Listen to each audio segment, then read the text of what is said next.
This is easily one of the strangest and most confusing crossover movies you'll ever see, but there are a few good reasons for that. Firstly, this movie isn't an official part of either the BUNSHINSABA or Sadako lore, neither of which are Chinese.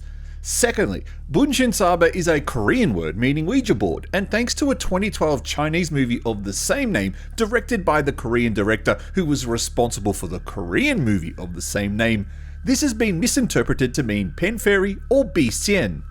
Thirdly, Sadako's role in the film is most perplexing. Unlike the sequel, where she's front and center of the action, in this film she's used as a strange bad guy to help the movie's original bad guy turn into a good guy. Does that make sense? A young girl, Zixia, is bullied by a jealous senior at her campus when an older boy starts paying attention to her.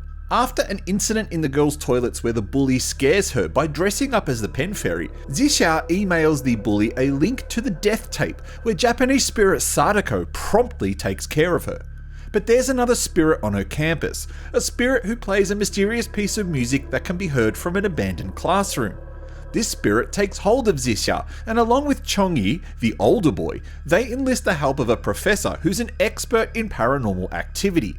Now, I've always been very critical of Chinese horror movies, and while I absolutely love them, I know that they're crap because of all the censorship that's enforced on them. But every now and then, a movie comes out that actually succeeds despite all of these restrictions, and this movie's one of those titles.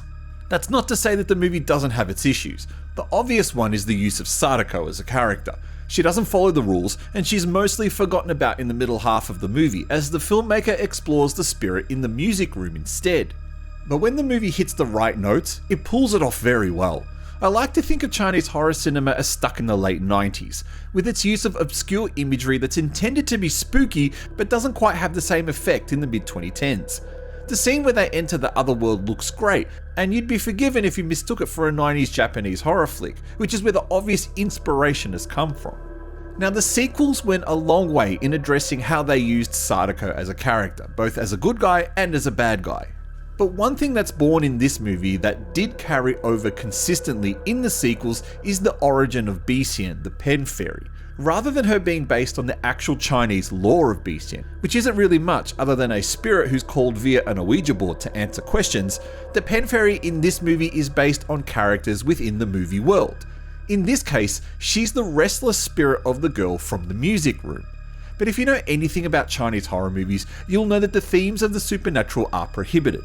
Usually filmmakers slap on a rushed ending that disregards the whole movie, but in this case the filmmaker flags early on in the film what's going to happen, and then seamlessly integrates what's usually a pain point of Chinese horror cinema effortlessly into the film. Whether you like the ending is up to you, but if you've seen the sequels, you know what to expect. Now, to celebrate the fact that I've successfully added English subtitles to this film, I'll be making the translation free to watch on my YouTube channel later in June. And if that's not available, you can always check out the Rumble channel as well. With this translation, you can finally enjoy this sought-after movie that's never had official English subtitles, and you can enjoy it just as much as I did. It's great to finally watch how this series' roots have developed. It's an odd curiosity for Asian horror movie lovers, but it's one that you won't regret watching. I'm the Artie Dans, you are watching SHOCKMANIA. I hope you enjoyed this, and I will catch you next time.